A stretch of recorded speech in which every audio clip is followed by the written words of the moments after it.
Hi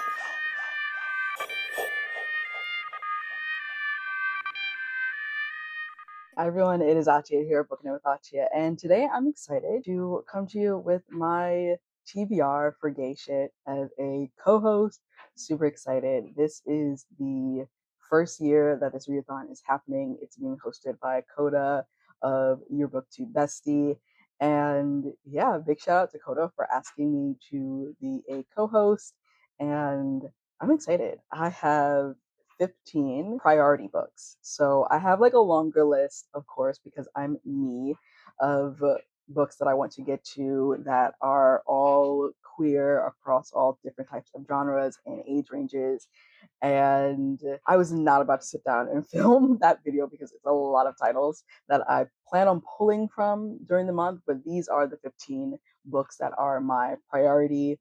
You will see that I have some books here from previous TBRs, like my yearly TBRs from like other readathons. These are just like books I didn't get to, but I'm excited for these priority reads. Before we jump in, I do want to encourage you to check out my bonfire as well as my Etsy shop to get yourself some merch or some bookmarks. And if you're interested in supporting the channel on a monthly basis, you might want to consider becoming a channel member or a Patreon member. We're going to start off with Son of the Morning by Akwaeke Emezi. Move over there.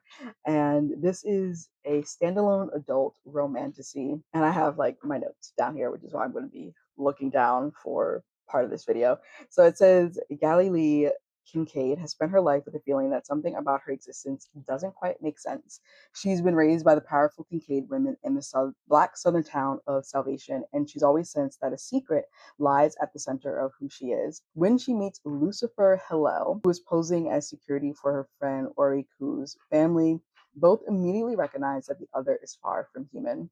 As forces from heaven, hell, and earth begin colliding around them, Galilee is drawn into a dangerous struggle involving ancient powers, family secrets, and a destiny that could reshape all three realms. The next book on my priority TBR is going to be Blood Justice by Terry J. Benton-Walker. This is a YA urban fantasy, and it is the second book in the Blood Gift universe following Blood Debts. And the synopsis I'm going to read is very vague, so it's not giving any spoilers, which is nice. And it says Christina and Clement Trudeau have already survived deadly magical conspiracies in New Orleans, but the fight for their family's future is far from over.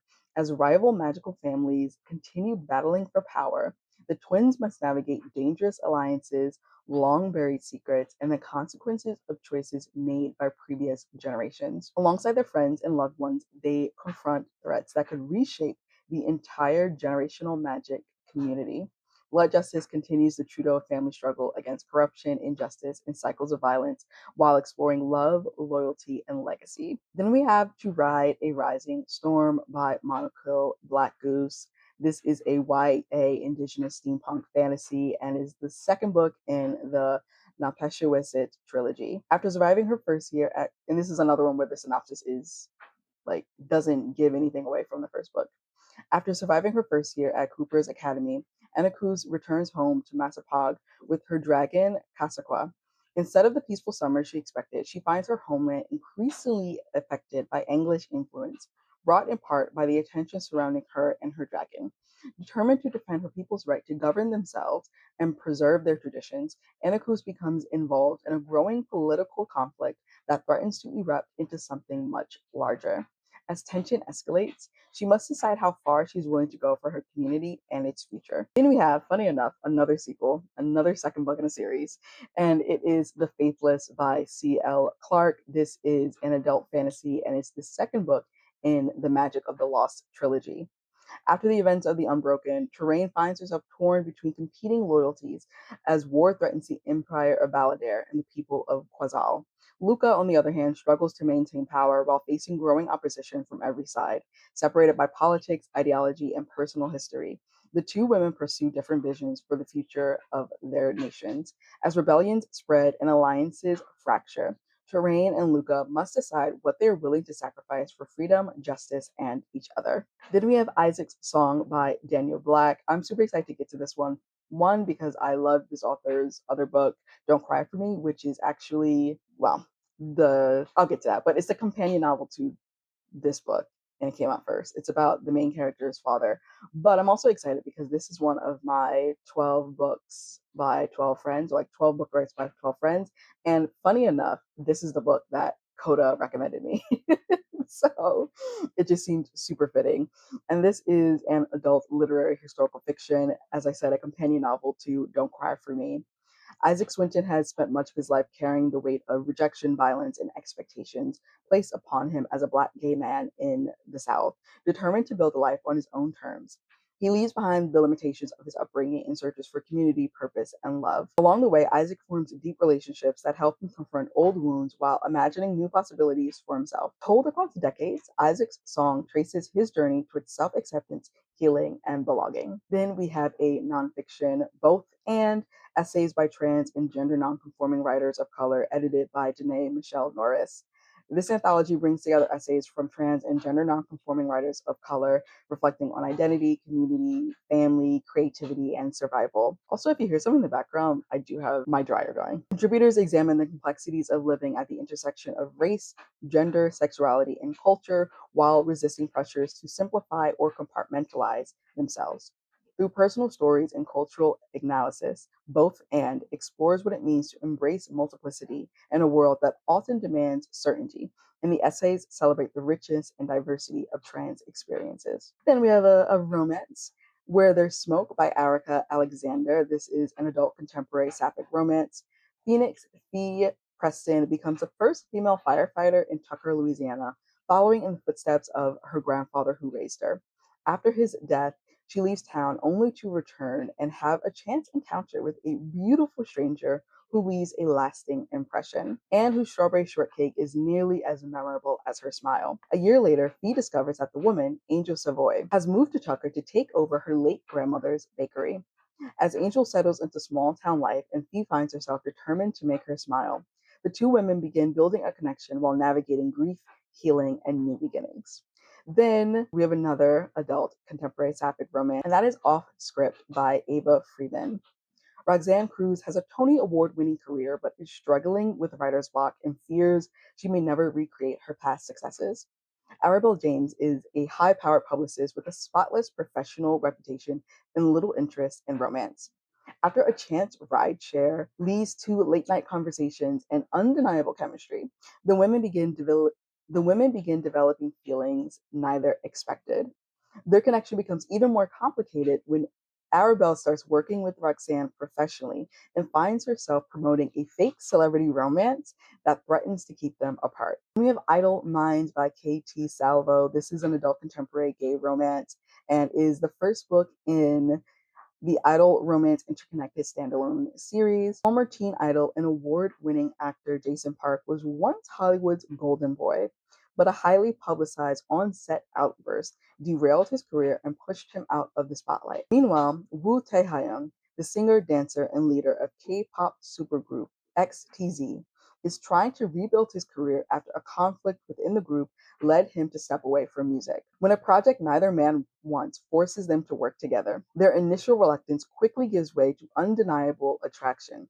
As Jason and Tae-hyun grow closer, they must navigate industry expectations, public scrutiny, and the risk of pursuing a relationship that could threaten both of their careers. Then we have The Last Beauty Queens by Iván, Monalisa, Ojeda. This is an adult literary fiction, and it is set in Puerto Rico. The novel follows a vibrant community of trans women, drag performers, sex workers, and chosen family members whose lives intersect in unexpected ways. Through multiple perspectives, the story explores friendship, survival, desire, and resilience amid social and economic challenges. As each character searches for love, dignity, and self determination, their lives become connected through shared experiences of joy and struggle. Last Beauty Queens celebrates queer community while examining the realities of marginalization and belonging. Next up, we have I Say a Little Prayer by E. Lynn Harris. This is an adult contemporary fiction. Chauncey Greer is a successful owner of Cute Boy Card Company in Atlanta, but he still carries the scars of his past as a member of a popular boy band that fell apart after his relationship with fellow bandmate D became public. Approaching 40 and frustrated with a string of disappointing relationships, Chauncey finds unexpected inspiration in a local church and begins pursuing his dream of singing again. His growing involvement with the congregation takes a complicated turn when he learns that a prominent preacher plans to use an upcoming revival to condemn gay people in same-sex marriage. As Chauncey joins other church members in challenging the church's homophobia, the unexpected reappearance of Dee forces him to confront unresolved feelings, old wounds, and difficult questions about the future he wants for himself. Next up, we have The Great Disillusionment of Nick and Jay by Ryan Douglas. This is a YA historical romance. After tragedy upends his life in Greenwood, Oklahoma, Nick Carrington is forced to start over in Harlem, clinging to his dream of becoming a journalist.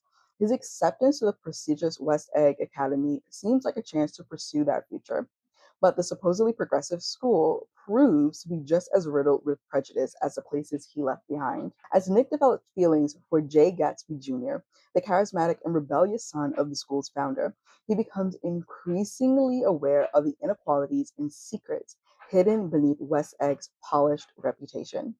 When Nick's writing exposes dangerous truths about the institution, he and Jay must decide whether to stay silent and protect themselves or risk everything to challenge the people in power. And if you couldn't tell, this is indeed a Black gay retelling of The Great Gatsby, which is, I'm super excited. Next up, we have The Golden Boy's Guide to Bipolar by Sonora Reyes, and this is a YA contemporary fiction. Gabriel Pena has always been viewed as the golden boy, successful, charming, and seemingly in control. But after receiving a bipolar disorder diagnosis, Gabriel finds himself struggling to reconcile other people's expectations with his own reality.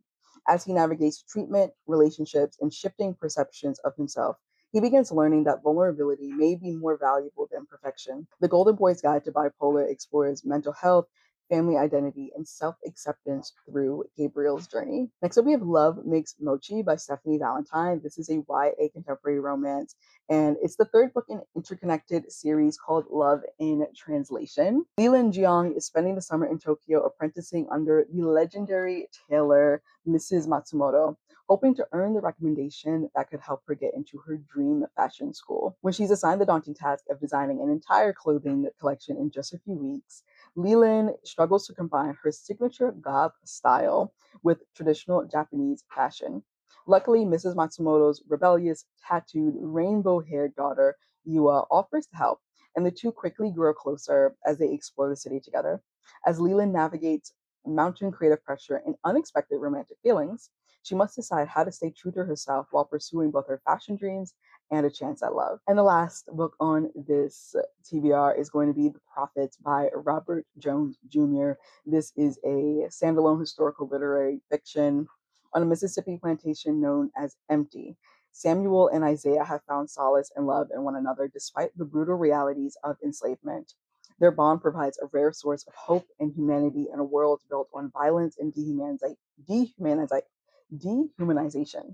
But when another enslaved man begins preaching a new religious message that condemns the relationship, tensions spread throughout the plantation community. As outside forces threaten to destroy the life they have created together, Samuel and Isaiah must fight to preserve the connection that sustains them. I've had this one on my TBR for years, ever since it came out. And it is about time that I read it because I actually do own this book. So I need to get to that. But yeah, those are the 15 priority reads on my Gay Shit TBR. Once again, super excited to be participating this month. And shout out and thank you to Coda for asking me to be a co-host. Of course, all like the details and everything will be down in the description below. Let me know, are you participating in Gay Shit? What is on your TBR? Do we have anything in common? Have you read anything on my TBR? And yeah, what's like one book that you are super excited to read during the month of June? And make sure to check out my bonfire as well as my Etsy shop to get yourself some merch and some bookmarks. And if you like to support the channel on a monthly basis, you might want to consider becoming a channel member or a Patreon member. And I will see you in another video. Bye. Weakness showing. I ain't living for the moment. I see what's mine and I want it. Hungry like a Pac-Man. I'm Bruce Wayne and Batman. I'm Naruto with a Hanzo. Got a sharp mind like I'm Einstein. Plus I'm copywriting, so it's all mine. Check it for me. I'm